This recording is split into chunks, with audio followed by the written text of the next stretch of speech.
אמרו לנו היום בכיתה שזהו, כולם חזרו, סוף סוף. סליחה, זה מרגש.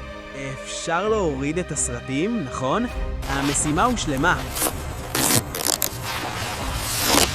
אבל רגע, אם כולם חזרו, למה אח שלי הגדול עדיין בתוך עזה? ולמה אבא שוב ארז מדים? חשבתי שאם מחזירים את כולם, האויבים פשוט נעלמים. לא, ככה זה בסיפורים.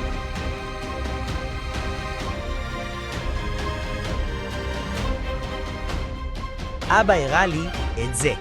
הוא אמר שפעם הורידו את הכתום כדי שיהיה שקט, וקיבלנו, אתם יודעים מה קיבלנו.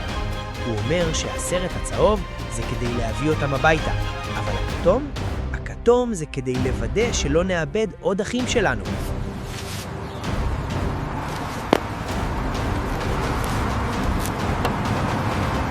כי כשאתה באמת בבית, אף אחד לא צריך להחזיר אותך.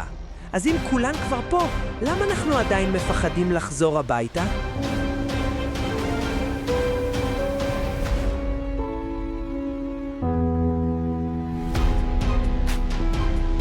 לוי, חוזרים הביתה לחבל עזה.